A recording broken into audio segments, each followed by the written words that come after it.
يا أيها الذين آمنوا اتقوا الله وكونوا مع الصادقين. قال رسول الله صلى الله عليه وسلم كن مع الله وإن لم تكن مع الله كن مع من مع الله. صدق الله العظيم صدق النبي الكريم نحن على ذلك الشهيد إن شاء الله. أما بعد,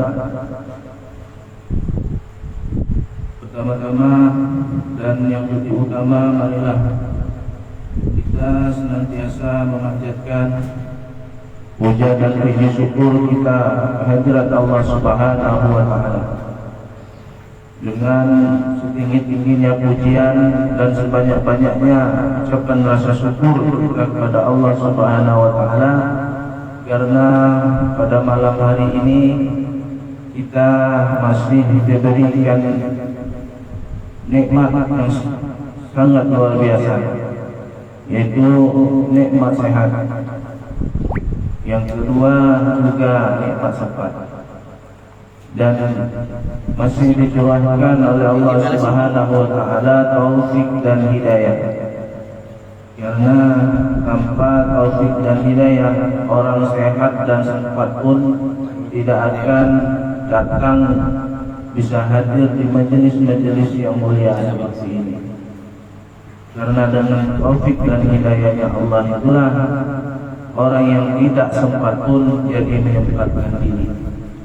Orang yang kurang sehat pun menyehatkan diri demi menghadiri taman-taman surga seperti ini. Ini diibaratkan Raudhatul min Riyadil Jannah. Ya, taman-tamannya seperti taman surga. Dan ini hadisnya masyhur. Majelis-majelis zikir, majelis-majelis ilmu itu adalah taman surga bagi kita. Karena di majelis-majelis zikir dan majelis ilmu ini, majelis ilmu itu juga majelis zikir, ya. Kita berzikirnya dengan akal, ya. Karena majelis zikir yang kita ucapkan ini, ya zikirnya bil lisan dan dengan qalbi, ya, dengan hati. Jadi antara dua itu, kalau sudah lengkap kita duduk di sini, ada majelis ilmunya, ada majelis zikirnya, tidak diragukan lagi. Di sini turun para malaikat, dinaungi rahmat, diturunkan sakinah, ketenangan, ya. Dan kita menjadi pembicaraan para malaikatnya Allah di sisinya Allah, ya. Dan ini dicurahkan dalam sebuah hadis Rasulullah SAW, diriwayatkan oleh Imam Muslim juga. Dan hadis ini juga termasuk hadis yang masyhur. Jadi sangat kita bersyukur, ya. Dan tempat ini tempat yang penuh barokah. Tempat seperti ini insya Allah penuh barokah, ya. Tapi yang mampu melihat itu dan mampu merasakan itu hanya hati yang bersih, ya. Hati yang bersih. Jadi kita tidak usah khawatir, dan janji Allah itu pasti tidak ada ingkar, ya. Allah Subhanahu wa Ta'ala menurunkan mengutus Nabi Muhammad SAW sebagai pembaca daripada kalimahnya, ya, pembawa risalah. Dalam sebuah syair disebut Nabi Muhammad itu pembaca Al-Quran, ya.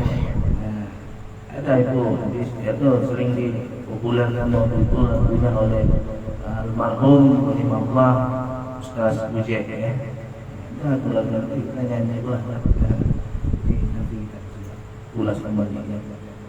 Selawat beriring salam, marilah selalu kita curahkan keharibaan junjungan seluruh alam, Nabi yang paling agung, yang diagungkan oleh Zat yang Maha Agung sendiri. Nabi yang paling mulia, dia itu dimuliakan juga oleh Zat yang Maha Mulia. Jadi tidak ada salahnya kita bersolawat, ya, memuji-muji Nabi Muhammad SAW, menyanjung-yanjungnya dengan sebanyak-banyaknya sanjungan, setinggi-tingginya pujian, ya. Karena Allah Subhanahu wa Ta'ala sendiri memuji dengan pujian yang sangat tinggi, ya. pujian itu yang disebut sholawat. Sholawat itu jamaknya sholat, ya. Jamak dari kata sholat itu sendiri sholawat. Kadang kita mendengar seorang mukadimah itu pembawa acara membawa mukadimah dengan ucapan as-salatu wassalamu ala asrofil anbiya wal mursalin, ya. As-salatu wassalam, as-salat itu ya bukan jamak, ya kan, as-salat, ya. Kalau kita menggunakan kalimatnya usolli wa usallim, aku bersolawat dan aku mengucapkan salam, gitu, ya. Sering kan khotib membawa salawat kan begitu kan, wa usolli wa usallim, ya. Nah itu alif itu tanda kalimatnya aku, ya. Kalau dia kami wa nusalli wa nusallim, ada gitu. Kita ada beda, ya, kalau bahasa Arab itu. Makanya kita sedikit-sedikit harus mengerti, ya. Dan ini penyampaian ini bukan Al-Fakir mengamalkan bahwa Al-Fakir ini pandai bahasa Arab, tidak, ya. Al-Fakir ini bukan urusan pesantren, ya, bukan urusan pesantren, tapi sedikit-sedikit tahu bahasa Arab, itulah modal, ya. Nah, jadi kita harus paham sholawat itu namanya sholawat, berarti adalah pujian yang sangat banyak. Nah itulah kalau bahasa sederhana ini kan. Nah, pujiannya kepada Nabi Muhammad SAW. Allah Subhanahu Wa Taala sendiri memuji Nabi Muhammad itu dalam Al-Quran. Yasin, pujian. Toha, itu tentu sholawat Nabi Muhammad yang diberikan oleh Allah Subhanahu Wa Taala. Ya kan? Habisnya ada yang mengatakan demikian, ana yasin, ana toha. Jadi tidak ada lagi kalau ya. Cuman jarang dibahas, ya. Karena orang selalu dalam setiap ceramah-ceramah mau'izatul hasanah di masjid itu cari lucu-lucuan, ya, cari banyak waktunya, durasinya, jadi populer, ya, orang lucu-lucuan, baik disenangin, yang keras-keras disenangin, selera masing-masing, ya. Jadi ilmu itu kita ambil penting, ya. Keluar dari majelis ilmu kita bawa, kita amalkan, itulah thariqah kami, ya. Ilmu dan amal, ya. Jadi di sini kita berzikir, sekali lagi mengulas, ya, berzikir kepada Allah SWT. Kita duduk di sini, apa yang kita baca betul kabin. Syekh Abu Bakar bin Salim. Siapa itu Syekh Abu Bakar bin Salim? Ya, dia sendiri yang punya wirid ini, dan yang menamakannya bukan dia, bukan beliau. Nah, Syekh Abu Bakar bin Salim hidup di Hadramaut, di kota Inan, ya, sekitar tahun 900-an, 800-an, ya, sampai 900. Hampir mendekati abad ke-10 Hijriah. Dia wafat 99 berapa, ya. Ini dikhaulkan nanti di Sidodol ramai sekali. Itulah sahabat Nabi Salim. Dia menurunkan faham pertama bin Syawakar dari anaknya Musim. Turun lagi yang disebut dengan Al-Muhdar dari Umar Al-Muhdar. Dia menurunkan nama anaknya Umar Al-Muhdar itu sendiri. Dia bercita-cita menggantikan Syekh Umar Al-Muhdar bin Syekh Abdul Rahman Segaf yang tidak punya keturunan. Dapat anak itu punya kewalian yang luar biasa, ya kan? Turunlah anak Al-Muhdar. Ya. Ada lagi bin Jindan, ada lagi Al-Qain, Buktain, ya kan? Ada lagi Al-Hada, itu dari Syekh Abu Bakar bin Salim semua. Dia turunnya dari mana? Dari Asgaf. Ya, Syekh Abu Bakar bin Salim bin Abdullah bin Abdurrahman, ya, bin Abdullah bin Syekh Abdurrahman. Dia tidak lagi menggunakan nama. Jadi di situ ini mengenalkan, ya. Jadi kepada siapa kita bersanaknya dengan zikir. Jadi jangan sampai kita ada salah paham, ya. Karena kita ini akhir zaman ini banyak sekali fitnah, ya. Dari dulu kalau sudah fitnah itu, ya, kita banyak sekali teman-teman kita, saudara-saudara kita sendiri yang anti dengan zikir, anti majelis zikir. Imam baru baca wirid, ya, mulai baca la ilaha illallah wa la syarikalah sampai baca ayat kursi hilang satu-satu makmumnya. Apalagi didakwakan terus itu dari saudara-saudara kita itu, ya. Apa dia bilang? Bid'ah. Ya, zikir berjamaah, sudah sholat berjamaah itu bid'ah. Dia dakwanya bilhaq. Dia tegak, ya, zikir itu, ya. Kata Syekh Abdul Rahman Segaf dalam kalamnya, man laisa lahu wirdun fahuwa kirdun. Ya, barang siapa bagi dirinya yang tidak punya wirid, maka dia seperti monyet. Jadi hati-hati, kita dicap oleh Allah Subhanahu Wa Taala seperti monyet, tak mau wirid. Sedangkan kita ini hidup ini harus zikir terus. Itulah kita jadi tidak lupa kepada Allah dan tidak hilang dan tidak lagi melenceng. Kalau kita selalu ingat dalam hati kita ada Allah, membiasakannya dengan zikir bil lisan. Ya. Selala-lalanya orang zikir dengan lisan, lebih lala lagi orang tidak zikir sama sekali. Ya. Jadi kita duduk di sini yang pertama itu perintah Allah dalam sebuah firman-Nya surat Al-Ahzab dari 41 sampai 43 Allah itu memerintahkan a'udzubillahi minasyaitonir rajim ya ayyuhalladzina amanu dzkurullaha dzikran katsiran disuruh berzikir banyak-banyak. Ulama menafsirkan banyak ini berapa? 300 lebih. Ulama banyak. Maka ada diambil kalimat hikmahnya berapa? Angka yang paling bagus 313. Tabaruknya kemana? Jumlah ahlul badan. Ahlul badan. Ya. Ya, itu dasarnya ada semua.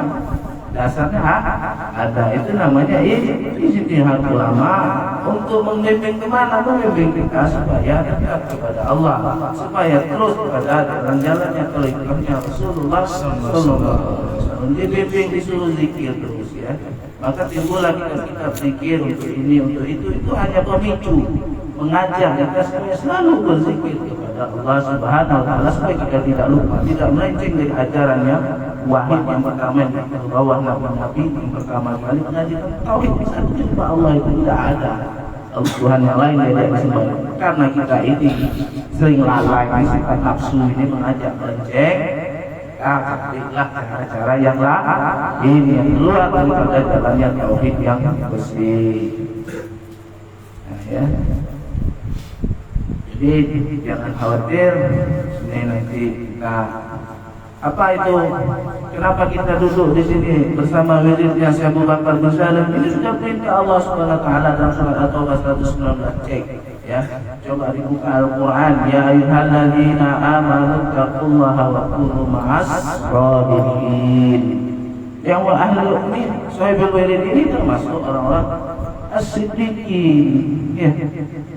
Maka oleh para pengikutnya dia dilari radhiyallahu. Dia para ahli-ahli tarekat, pengamal-pengamal tarekat, musid-musid tarekat itu pasti diembel-embeli RA, ya. Tidak hanya ada para sahabat zaman dahulu, mereka juga kenapa? Saya orang ini adalah orang-orang yang sudah tergolong orang yang diridhoi oleh Allah Subhanahu Wa Taala. Ya. Tapi yang mempercaya ini ya yang pengamal-pengamal sufi, ya, yang anti sufi, yang mengatakan sufi sesat, ya silakan saja. Ya pasti tidak akan mau dia mendengar pendapat ini. Jadi kita tidak usah khawatir. Berkah sekali kita bisa duduk di sini ya. Dan ini termasuk tempat yang dipilih ya Allah SWT. Tempat yang berkah berkumpulnya kita bersama orang solihin dan siddiqin. Jadi kita bersama mereka tidak bisa lagi zaman sekarang. Coba kita cari orang-orang yang siddiq. Cari sekarang. Nauzubillah min dzalik ya yang disebut innama yahsallahu min ibadihi ulama itu mencari susah mencarinya sekarang ini bingung kita ya kan ya, jadi kita tidak usah membahas yang demikian itu terlalu politis sifatnya kita bicara yang baik-baik saja di sini ya tapi jelas kita bersama insyaallah bersama orang yang siddiq ya kita ambil wiridnya kita amalkan kita contoh dalam hidupnya kita mencontoh Rasulullah melalui sanad-sanad tersebut. Nah itu namanya bersama ya kalau kita ketemu Rasulullah langsung tidak bisa lagi sekarang kita baca kitab hadis ini tidak berguru gurunya setan. Baca Al-Quran saja terjemahan yang maksudnya didai tanpa guru, gurunya setan. Nauzubillah kalau dai tidak berguru dan gurunya setan, bagaimana jadinya? Kan gitu. Ya kita mari kita berlindung kepada Allah dari akhir zaman ini, ya dari perkataan-perkataan yang tidak baik, ya kan? Kita kita duduklah di sini dengan perkataan-perkataan yang baik. Ya. Biasanya kita nanti hilang duduk nongkrong ya kan, gibah duduk di sini insyaallah ada gibah. Ya kan, yang kita baca zikir. Ya, dalam sebuah hadis riwayat Imam Abu Dawud, Rasulullah SAW mengingatkan kita sabdanya yang berbunyi, kun ma'allah, jadilah kamu itu bersama Allah. Nah kita ini suruh bersama Allah terus, ya supaya kita bisa melawan setan yang menggoda kita ini. Obatnya hanya Allah Subhanahu wa ta'ala. Kun ma'allahi wa illa takun ma'allah, dan apabila kamu belum bisa bersama Allah, kun ma'aman ma'allah, jadilah bersama orang yang sudah bersama Allah. Ya kan? Kita bersama secara ruhaniah ini saja sudah alhamdulillah. Kan gitu. Itu yang kita kaji di sini, ya. Itu yang kita bahas di sini, bukan membahas politik, membahas yahan bukan, ya. Nah, jadi kita zikir ya. Tujuannya kepada Allah, ya. Mukhlisin, ya. Kita bersihkan hati kita, ya. Bersihkan hati kita dengan zikir, ya. Hati itu berkarat, obatnya zikir, ya. Itu ada hadisnya, banyak penting yang dengarkan sedikit ya, dikit satu ayat satu hadis masuk diamalkan insyaallah selamat dunia. Ya, karena satu banyak cabangnya, satu ayatnya nggak semua banyak. Ya, kalau tidak tahu ya bertanya. Kalau bertanya dengan nafsu yang jawab saya, ya jangan dalam hati jawab saya. Tanya lah dengan guru di sini banyak, Ustaz Angga ada, Pak Hatta ada, semua di sini sudah ada yang memahami kalau perlu yang nggak boleh, ya kan? Nah, datang ke rumah boleh, kalau diambil itu besok lagi langsung makan. Ya, jadi kita di sini tidak ada yang itu insyaallah ya. Ya, itu kalau di luar itu di luar puasa. Ya, niat bisa berubah, sedetik pun bisa berubah. Ya, dan jalan kubur orang-orang soleh ya, yang punya karomah datang keluar dari rumah bagus. Wah, ini cuma ingin mencari ridho Allah, ingin bertawaruk, ingin menjadi wasilah. Tiba di sana berpikir minta kayu lah, minta ini segala macam. Niat terus bisa berubah. Ya. Nah, jadi hati-hati. Jadi dengan kita selalu zikrullah, insyaallah kita kerja. Ya, itu saja ya. Jadi kalau orang sudah berzikir itu lanjutan dari Al-Ahzab tadi, ya ayyuhalladzina amanu dzkurullaha dzikran katsiran wasabbihuhu bukratan wa asila. Huwaladzi yusalli alaikum wa malaikatuhu liyukhrijakum minaz zulumati ilan nur, ya. Wa kana bil mu'minina rahima. Jadi kita itu disuruh berzikir dengan zikir yang banyak, kemudian bertasbih mensucikan Allah di waktu pagi dan petang, ya. Jadi itu jalan zikir ini itu saja dipegang, ya. Pagi-pagi bertasbih, ya, tahlil segala macam. Karena dulu pertama kali zikir itu tasbih itu subhanallah, alhamdulillah, la ilaha illallah, wallahu akbar, wala haula wala quwwata illa billahil aliyyil azim, Allahu akbar, Allahu akbar. Sehari itu bisa 100 kali, ya. Minimal kali misalnya duduk dari mulai subuh sampai matahari tinggi sampai jam 9 sampai lebih orang dicercau lah, eja-eja orang ini loh jadi wali, bukan kita ini wali tidak bisa jadi-jadiannya. Wali ini tidak bisa jadi wali, sudah ditetapkan Allah sejak dalam perut. Mana bisa jadi-jadinya? Kalau wali murid bisa, ya. Jadi itu namanya jalan, ya. Yang bukan ini ya, bukan sunnah ya. Ini memberi contoh, memberi tahu. Memang sudah nazik itu sudah sejak waktu masih SD. Ya. Karena apa hikmat? Ngumpul di masjid, tidurnya di masjid, bantu orang ngaku masjid, buka masjid bersendiri, sampai tidur di masjidnya. Dengan menjaga masjid itulah diajari. Nah itu namanya kita berkawan dengan maling jadi maling ya, berkawan dengan tukang ngedar narkoba jadi ngedar narkoba ya, berkawan dengan pedagang cabai jadi pedagang cabai kan gitu. Nah, berkawan dengan imam jadi imam ya. Enggak. Itu namanya bukan pada siapa kita duduk, itulah kita menjadi karakter kita. Itu ilmu kejiwaan kan begitu. Nah, jadi zikir ini waktu masuk MTS kalau terpanggil orang ustaz ini sejak ngajar-ngajar dipanggil orang ustaz tapi cuma ngajar ngaji kan tidak banyak ilmu tidak kan cuma ustaz apa ustaz bukan ngajar ngaji bukan ustaz pesantren segala macam bukan ada ilmu ada cuma ilmu zikir nilai ya. Yang ilmu sedikit nilai karena bagi-bagian memang ini perintah guru ini dakwah kalau majelis teruslah orang keliling orang panggil datang asal ada waktu ya. Itu perintah guru anak cuma jalanin perintah kalau kita itu dan menjalani perintah insya Allah berkahnya ada disitulah kita bisa mendekatkan diri ya karena guru itu pengalaman anak maksudnya ya jadi memberi contoh pada anak-anak semua ini bukan dibuat-buat ya.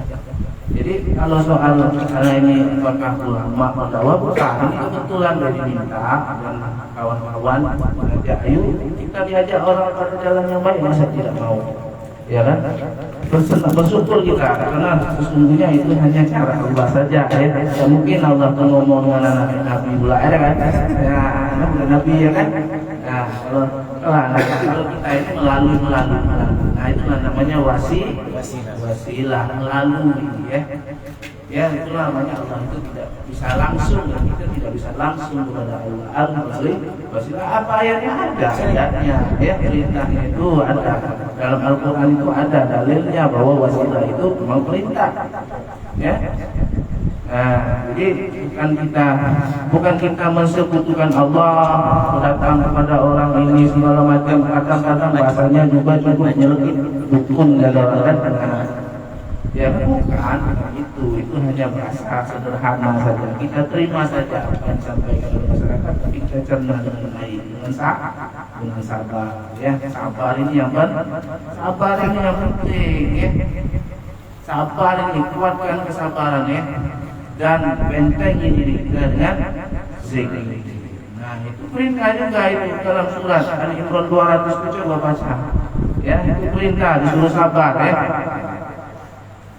Ya ayyuhalladzina amanu sabiru ya wasabiru warabitu ya bukan disuruh jaga pos waktu ayat itu turun untuk sahabat libat ini ya bukan pos penjagaan ada belum pos penjagaan sebatas tidak ada puasaan baru sebatas mano ya inilah ayat yang dipakai oleh ahli tasawuf ahli zikir warok itu ini masuk warok itu ini perintah kan masalah perintah Allah ya kuatkan pertahananmu musuh kita ini nafsu kita dewek ya musuh kita ini nafsu kita dewek nafsu kita ini dikendalikan setan itu ya aduh kalau dalilnya boleh buka tak habis malam ini ya cuma dikit-dikit ada ya yang penting dikit balik diamalkan dan kalau perlu disampaikan kepada keluarga kita saudara-saudara tetangga kita sehingga kita menjadi baldatun thayyibatun barakun itu tujuan Nabi Muhammad SAW mengajak kita sama karena kecintaan rasa kasih sayang sangat luar biasa itu cuma itu tidak ada minta ajaran balasan yang lain-lain ya hanya disuruh mawaddah fil qurba berkasih sayang dalam keluarga ini lainnya harus menjadi keluarga ta'awanu 'alal birri wat taqwa ya wala ta'awanu 'alal itsmi wal 'udwan dia bertolong-menolong dalam kebaikan dan ketakwaan jangan bertolong-menolong dalam kejahatan dan permusuhan itu cuman kita berkumpul sini buka perkumpulan apa namanya Wal amin. Mendoko alamin. Alhamdulillah, khair itu ya kan? Khair itu ya, ahsan ya, ahsantum. In ahsantum lakum. Ya kan jika kamu berbuat baik itu kebaikan untuk kamu lah, dan untuk orang lain. Wa in asatum falaha, maka kalau kamu berbuat jahat maka kejahatan itu kamu lah. Jadi kalau orang itu apa namanya amal gitu ya. Dan itulah alasannya jelas ya. Di dunia di akhirat apalagi mati. Alhamdulillah ya, mendekat mati lagi banyak yang habis dosa karena Allah sayang ya. Allah sayang masih. Kalau Allah tak sayang kan tak tahu ada apa lagi nanti dikasih waktu lagi. Nah, alhamdulillah kalau begitu ya. Nah, jadi kalau kita duduk berkumpul begini insyaallah Allah sayang gitu ya. Wa kana bil mu'minina rahiman. Jadi di ayat 43 jadi dikasihkan oleh Allah Taala bagi orang-orang yang mau berzikir itu sangat Allah sayang. Dengan yang keimanan tadi ya, zikirnya dengan keimanan. Bil mu'minina rahiman. Allah bakal menjanjikan tahiyatuhum yawma yalqawnahu wa adallahu ajran karim. Dijanjikan Allah memberi penghormatan kepada kita. Tahiyatuhum, kita tutup tahiyatnya memberi penghormatan. Kalau kita zikir ini Allah tahiyatuhum. Ini di dalam surat Al-Ahzab 4 ini. Jadi tidak ada lagi. Yawma yalqaw, padahal perjumpaan Allah memberi penghormatan. Macam mana caranya? Wallahu a'lam. Nah, jelas kalau itu sudah menjadi golongan itu, alhamdulillah. Ya, banyak-banyak bersyukur kepada Allah. Dan jelas ajron karimah ya. Balasan yang sangat mulia. Nah, jadi kalau kita balik-balik lagi harus percaya ya. Balik-balik harus percaya. Nah, keraguan-keraguan ragu-ragu itulah menyebabkan kita melenceng. Ya, ini ya pesannya pesan penting gitu ya. Yakin ya, harus ya. Yakin. Kalau ragu berarti percaya dulu. Kalau tak percaya tidak beriman. Orang aku beriman betul, ya.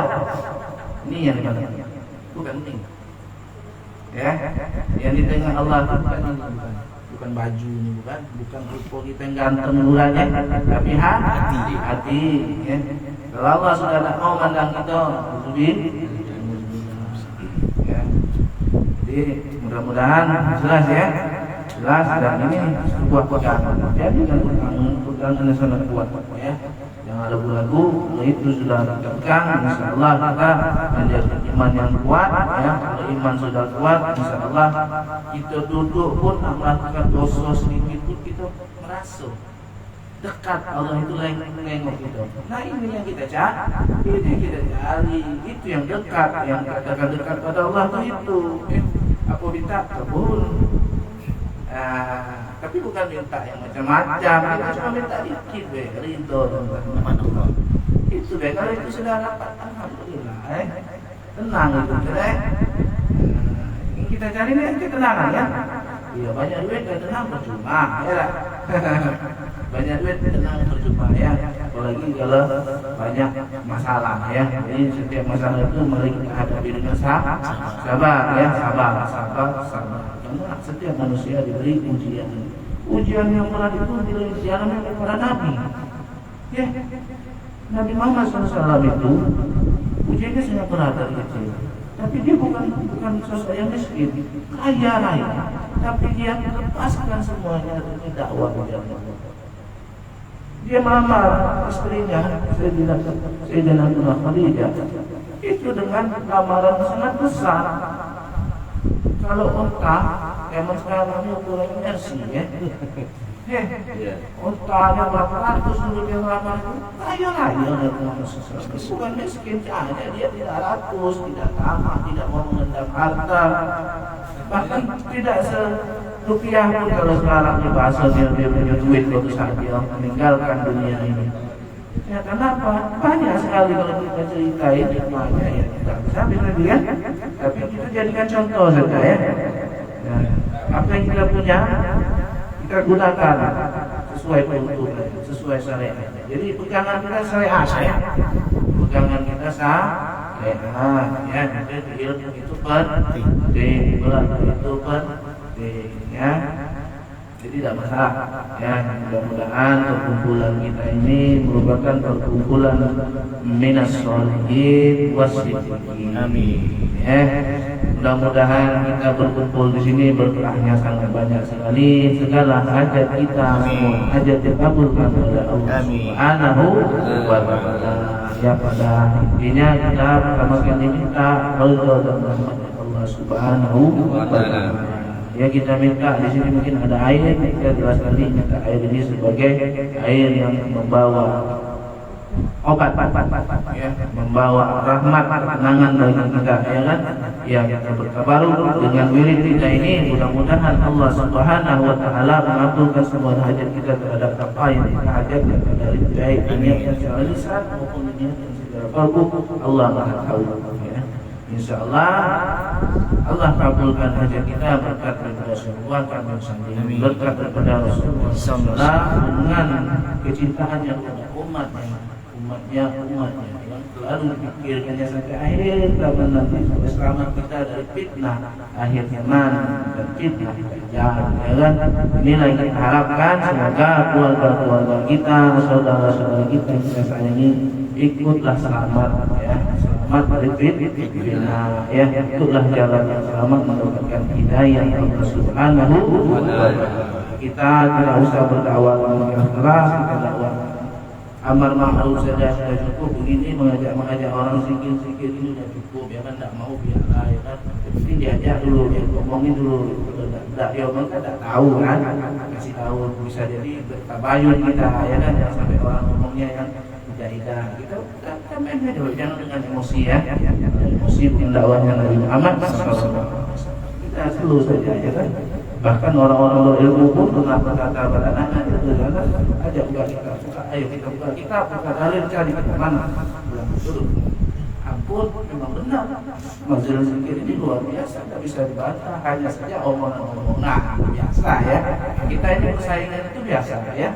Nah, jadi kalau kita sudah bermusuh-musuhan sama kita, Islam itu lemah. Itulah caranya setan, ya, untuk melemahkan iman. Kita sabar saja, ya.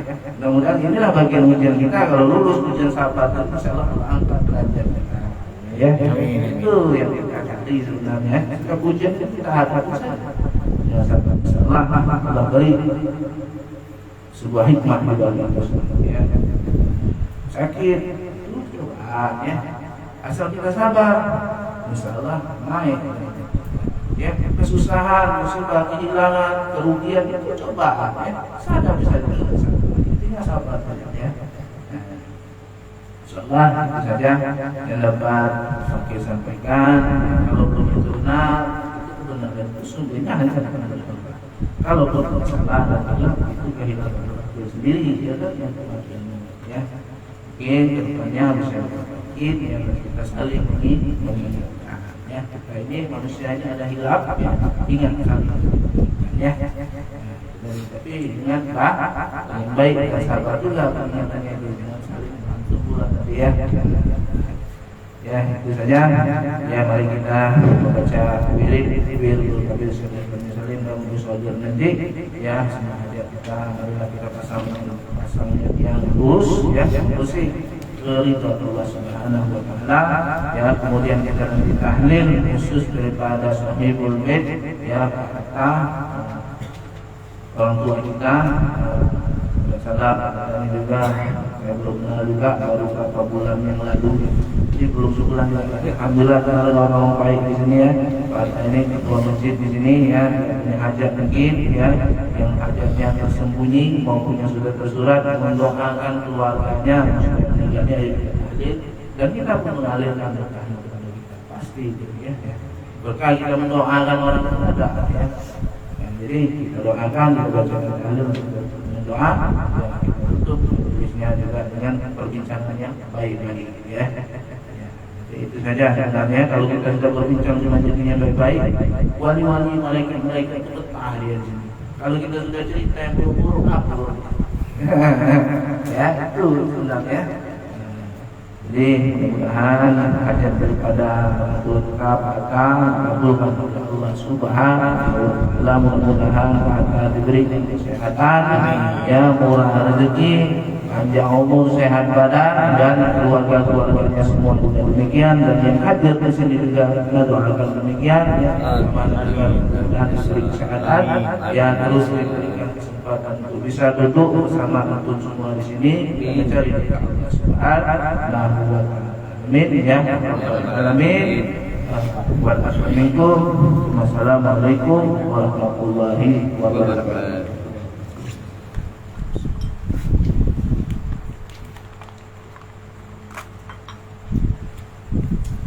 Bismillahirrahmanirrahim. Astaghfirullahaladzim, astaghfirullahaladzim, astaghfirullahaladzim. Li walidayya wa liman haqqun alayya wa li jami'il mu'minina wal mu'minat wal muslimina wal muslimat al ahya'i minhum wal amwat.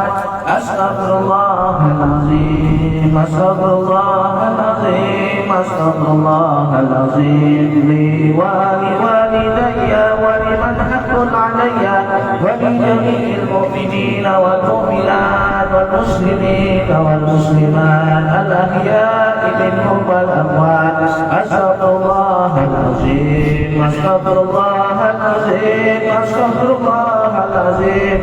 Li walidayya wa liman haqqun alayya wa li jami'il mu'minina wal mu'minat wal muslimina wal muslimat al ahya'i minhum wal amwat.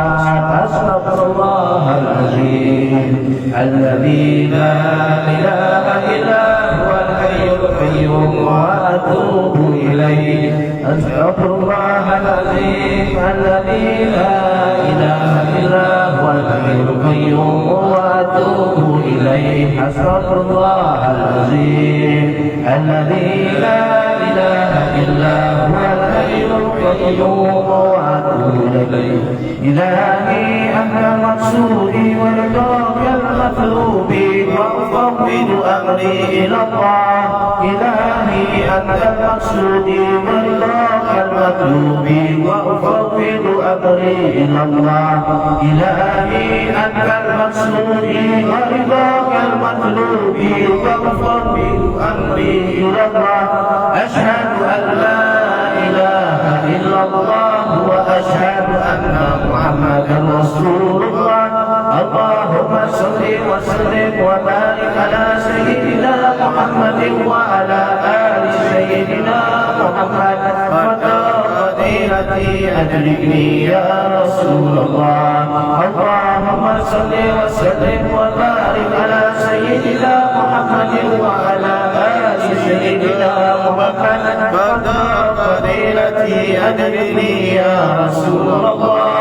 Allahumma salli wa sallim wa barik ala sayyidina Muhammadin wa ala ali sayyidina Muhammad.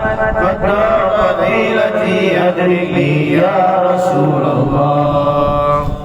Allahumma inna nas'aluka bi akhidil jinsi min arsika rahmatin min kitabika bismika al-'azab wa bi'ikil 'ala wa kalimatika al-amah wa lana hajjatana bil haqqi wa bil fadli bil barakati wa bil hurmati al-fatiha wa ila hadrati nabi Mustafa Muhammadin sallallahu alaihi wasallam wa alihi wa sahbihi wa dhurriyyatihi wa azwajihi wa auladihi wa ahli baitihi لله له وله الفاتحة. أعوذ بالله من الشيطان الرجيم. بسم الله الرحمن الرحيم. الحمد لله رب العالمين الرحمن الرحيم مالك يوم الدين. إياك نعبد وإياك نستعين. اهدنا الصراط المستقيم صراط الذين أنعمت عليهم غير المغضوب عليهم ولا الضالين. وإخوانه من الأنبياء والمرسلين وآل كل منهم وأصحابهم وتابعين التابعين معهم بإحسان إلى يوم الدين والعلماء والعاملين والشهداء والصالحين والأولياء ولجميع ملائكة الله المقربين والمؤمنين خصوصا إلى روح عبد القادر جيلاني إلى وشم المسلمين وإلى أرواح ساداتنا علويين خصوصا إلى المهاجرين إلى الله أحمد بن عيسى إلى الفقيه محمد بن علي إلى رشد الرحمن السكاب محمد مولى طويلة وإلى رشد الله علي خش بن أبو بكر الشكران وإلى فقر الوجود شعب بكر بن سليم ورسولهم وفروعهم ومن نشر إليهم أجمعين ثم إلى سير الله له وله الفاتحة. أعوذ بالله من الشيطان الرجيم. بسم الله الرحمن الرحيم. الحمد لله رب العالمين الرحمن الرحيم مالك يوم الدين. إياك نعبد وإياك نستعين اهدنا الصراط المستقيم صراط الذين أنعمت عليهم غير المغضوب عليهم ولا الضالين آمين. ثم إلى أرواح آبائنا وأمهاتنا وأجدادنا وجداتنا وأستاذنا ومشايخنا ومعلمنا والمؤمنين بجميع أرواح أهل القبور من المؤمنين والمؤمنات والمسلمين والمسلمات المشرق الأرض إلى المغرب برها وبحرها شوشا إلى رشد الولاية رحمة الله بجد أحمد رب الله وشوني وكله ومدس إليه منه. ثم نخص خصوصا إلى رشد علي بن أحمد شر وكان رحمة البر وشوني وخلوقه ومن تشر إليه من شيء الله له وله الفاتحة. أعوذ بالله من الشيطان الرجيم. بسم الله الرحمن الرحيم. الحمد لله رب العالمين الرحمن الرحيم مالك يوم الدين. إياك نعبد وإياك نستعين اهدنا الصراط المستقيم صراط الذين أنعمت عليهم غير المغضوب عليهم ولا الضالين آمين يا أرحم الراحمين. ثم إلى وحي فليتك معناها هنا بسببهم ولأجلهم خصوصا إلى روحه أحمد حنيف رشيد بن يسرياكم الله وإلى روح جير بن سليمان وإلى زيد بن جمال وإلى هدي سكردي بن أحمد سهلان وإلى سعيد بن حجي طاهر وإلى روح بن ريونو بن جيلين وإلى مسجد بن مارسة وإلى روح سمردي بن نار إحسان وإلى روح مرياني بن شمس الدين وإلى روح مرسة بن دار ماسنة وإلى روح كريمة بنت مركز وإلى روح وان بن كبلي وإلى روح جيهان رحماوتي بنت كامل وإلى روح سجاري سبيوان بن سمردي وإلى روح أليفة زهرة بنت إيوان وإلى روح سكينة بنت شريفان وإلى روح حجي جندي بن مرسد بأن الله يغفر لهم ويرحمهم ويعطى الجنة برحمته ووالدينا ووالديهم خاصة وجعلنا وجعلنا للمسلمين عامة يغفرنا بأسرارهم وأموالهم وإلى محمد صلى الله عليه وسلم سيد الله له ولهم الفاتحة. أعوذ بالله من الشيطان الرجيم. بسم الله الرحمن الرحيم.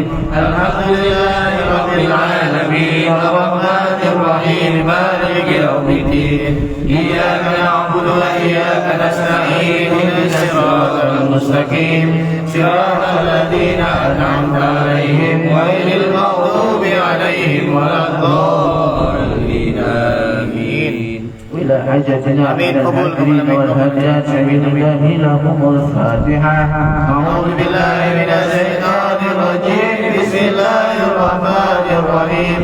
الحمد لله رب العالمين الرحمن الرحيم مالك يوم الدين. إياك نعبد وإياك نستعين اهدنا الصراط المستقيم صراط الذين أنعمت عليهم غير المغضوب عليهم ولا الضالين آمين. يعود الكبير لسيدنا الإمام القطب كهر الوجوه شهبة بن سالم شاهد هلال رضي الله عنه سيد الله له الفاتحة. أعوذ بالله من الشيطان الرجيم. الرجيم بسم الله الرحمن الرحيم الحمد لله رب العالمين الرحمن الرحيم مالك يوم الدين إياك نعبد وإياك نستعين اهدنا الصراط المستقيم صراط الذين أنعمت عليهم غير المغضوب عليهم ولا الضالين الله لا إله إلا هو الحي القيوم لا تأخذه سنة ولا نوم له ما في السماوات وما في الأرض من ذا الذي يشفع عنده إلا بإذنه يعلم ما بين أيديهم وما خلفهم ولا يحيطون بشيء من علمه إلا بما شاء وسع كرسيه السماوات والأرض ولا يؤوده حفظهما وهو العلي العظيم إن ولي الله الذي نزل الكتاب وهو يتولى الصالحين فسيأتيهم الله والسميع العليم هو الذي جعل الشمس ضياء والقمر نورا وقدره منازل لنعلم عدد السنين والحساب ما خلق الله ذلك إلا بالحق يفصل الآيات لقوم يعلمون بسم الله الرحمن الرحيم قل هو الله أحد الله الصمد لا يلد ولم يولد ولم يكن له كفوا أحد بسم الله الرحمن الرحيم قل هو الله أحد الله الصمد لم يلد ولم يولد ولم يكن له كفوا أحد بسم الله الرحمن الرحيم قل هو الله أحد الله الصمد لم يلد ولم يولد ولم يكن له كفوا أحد بسم الله الرحمن الرحيم قل أعوذ برب الفلق من شر ما خلق ومن شر غاسق إذا وقب ومن شر النفاثات في العقد ومن شر حاسد إذا حسد بسم الله الرحمن الرحيم قل أعوذ برب الفلق من شر ما خلق ومن شر غاسق إذا وقب ومن شر النفاثات في العقد ومن شر حاسد إذا حسد بسم الله الرحمن الرحيم قل أعوذ برب الفلق من شر ما خلق ومن شر غاسق إذا وقب ومن شر النفاثات في العقد ومن شر حاسد إذا حسد بسم الله الرحمن الرحيم قل أعوذ برب الناس مالك الناس إله الناس من شر الوسواس الخناس الذي يوسوس في صدور الناس من الجنة والناس بسم الله الرحمن الرحيم قل أعوذ برب الناس مالك الناس إله الناس من شر الوسواس الخناس الذي يوسوس في صدور الناس من الجنة والناس بسم الله الرحمن الرحيم قل أعوذ برب الناس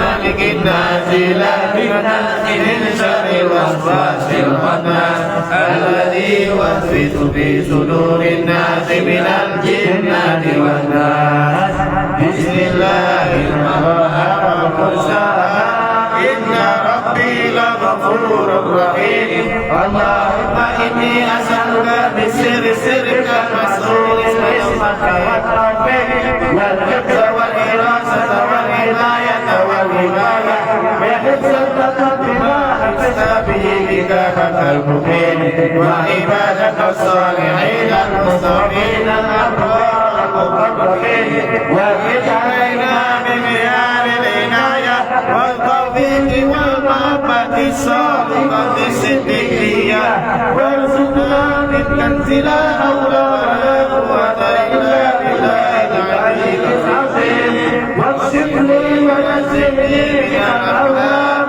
والأزلي واغفرني من المدد البدن الرباني والبذل والشفقة والرفة والرضا والإهانة بكل عباد الغرور يوم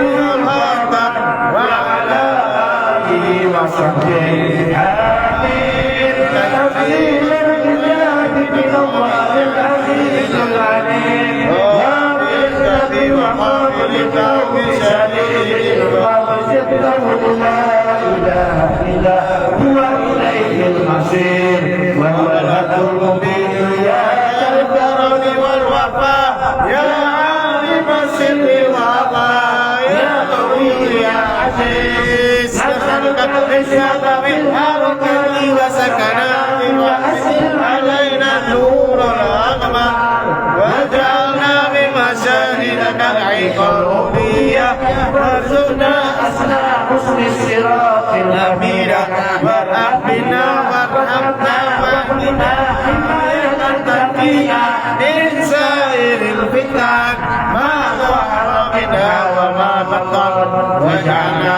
برضا الرضا راضي غير الخير والشر مقتربين مطمئنين بذكرك ونور قلوبنا واجعلنا سلسلة بك للهداية واسبل علينا من خير جودك وفضلك العظيم يا رب يا رحيم يا الله يا أرحم الراحمين إنك على كل شيء قدير هب لنا فينا مظاهرها وباطنها واجعلنا مسعوبين منك بالرد والتوفيق يا فتاه يا عليم يا غني يا كريم لا كرم علينا بما تكرمت به على الصديقين والشهداء والصالحين وحسن أولئك رفيقا وفضلنا بك عليك وهديتنا بك إليك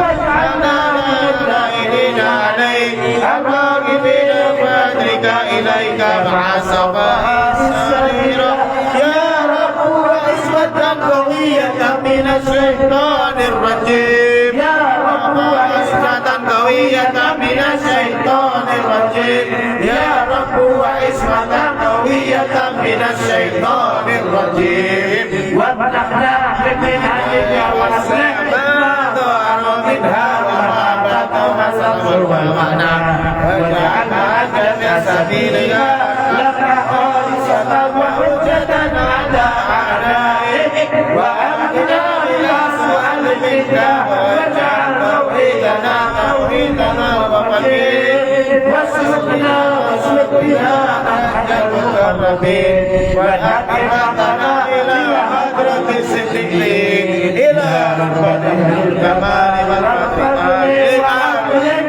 ألسنتنا بأدبك ومجدك وهل بيننا وبين كل عائل يحول بيننا وبين بحولك وقوتك وقدرتك إنك على كل شيء قدير اللهم إني أسألك بأسمائك التي ذكرتها في أوزائك التي أرسلتها لمحمد نبيك وصفيك ورسولك وناجل وفقين الآمنين الذين لا خوف عليهم ولا هم يحزنون اللهم أنزل علينا الهداية التي أنزلت علينا في الصديق والشهداء والصالحين على صراطك المستقيم يا الله يا الله يا الله يا رب يا نور السماوات والأرض حقيق وقدم الصالحين واجعل لي لسان صدق في الآخرين واجعل ورثة النعيم واغفر لي ولوالدي ولجميع المسلمين أجمعين ولا تخزني يوم يبعثون يوم لا ينفع مال ولا بنون إلا من أتى الله بقلب سليم فتعالى الله الملك الحق لا إله إلا الله هو رب العرش الكريم وقل رب اغفر وارحم وأنت خير الراحمين اللهم اجعلنا من شر الأطفال والطهور الأول والأفضل اللهم ربنا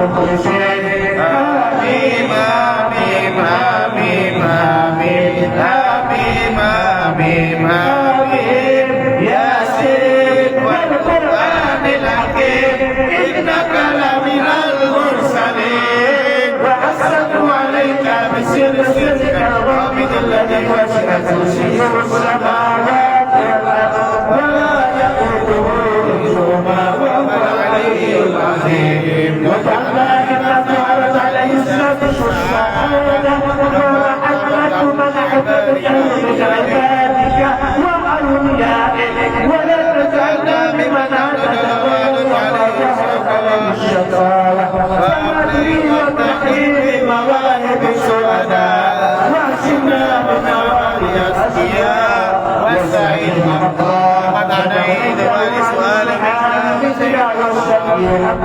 ونعرفهم عن السؤال لك فإنا بلا سؤالك بفضلك وجودك وكرمك ونعوذ بك من شر الحساد على ما أنعمت علينا من بين إحسانك وأجرنا بتأييدك وتأييد أنبيائك ورسلك والصديقين من خلقك إنك على كل شيء قدير يا وهاب هب لنا من النعمة التي علينا يا فريد سخي وسنا من خلق الرضا والمكينة من سائر الفتن ما ظهر منها وما بطن السلام اللهم هب لنا المنعة والستر والرضا من المنع والستر والتوراة وإنما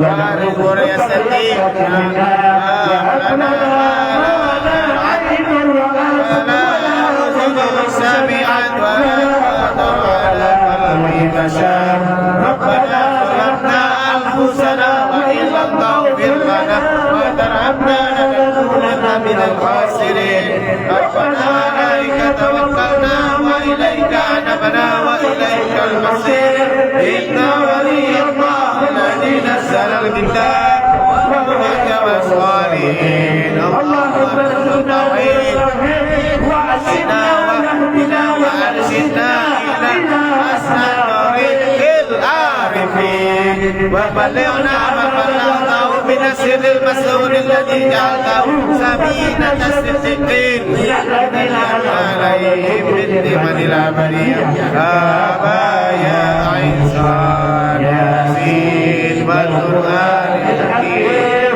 آمين نزيل من الرحمن الرحيم وهو السلام والوكيل اللهم صل علينا بالمدينة والعافية التي لا قبل ولا غلبا يا الله يا الله يا الله يا الله يا رب يا رب علينا من هذه إحسانك الإلهي يا عودك وكرمك يا أرحم الراحمين برحمتك نستغيث وبالعذابك نستجير اللهم اهدنا لمن هديت واجعلنا ممن نجحت بين يديك وارزقنا يا ربي بعينك التي لا تنام وارزقنا بعلمك الذي لا يرام يا غاية الإنعام ويا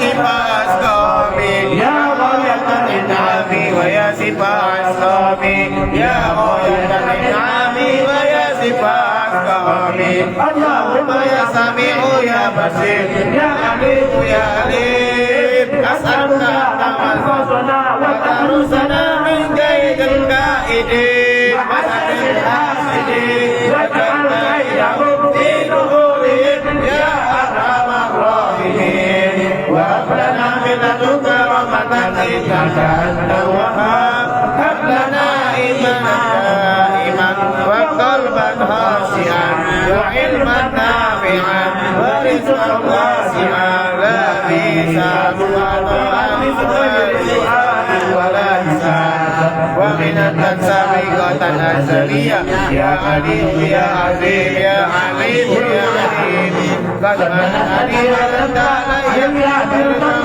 بغير قولة ومسيح إليك ولا حركة ولا سكون إلا أنت ربي ونعم رب ربي ونعم الحسب حسبي وأنت النصير لي فانصرني وانصرني وأنت خير الناصرين آمين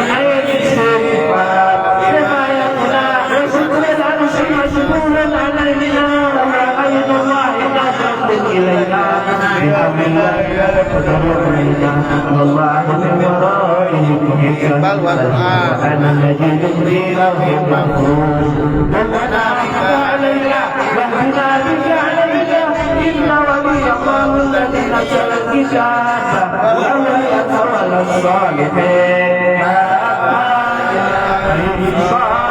كفايتنا فسيديكم الله السميع العليم آمين عز الباب ونجب يا بينهما فارزقنا يا اللهم اهدنا لما هديت به النبيين والصديقين والشهداء والصالحين إلى صراطك المستقيم يا نور السماوات والأرض أبلغهما بالصالحين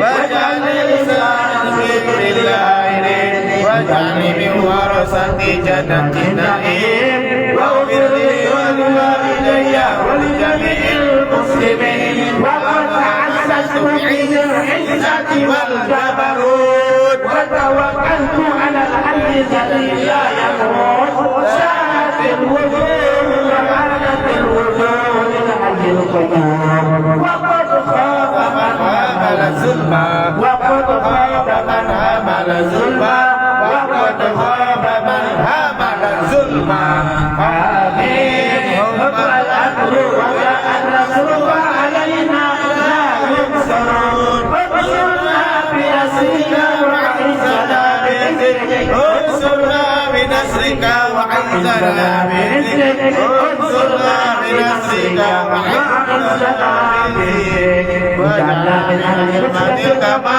أهل اليقين وارزقنا الأنوار العافية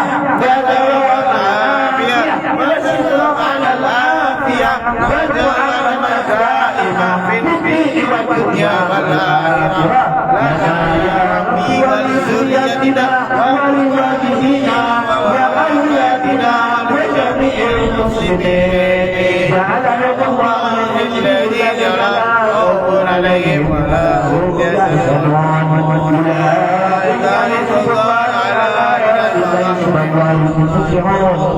صلى الله على سيدنا محمد الخاتم النبيين سيدنا الأولين والآخرين وعلى آل بيته الطاهرين وعلى سائر الصحابة أجمعين ورضي الله تعالى عن ساداتنا أبي بكر وعمر وعثمان وعلي وأبي الحسن والحسين وأمهما في يومنا هذا إلى يوم الدين وجعلنا منهم وفيهم برحمتك يا أرحم الراحمين ولا حول ولا قوة إلا بالله العلي العظيم وصلى الله على سيدنا محمد وآله وصحبه وسلم والحمد لله رب العالمين.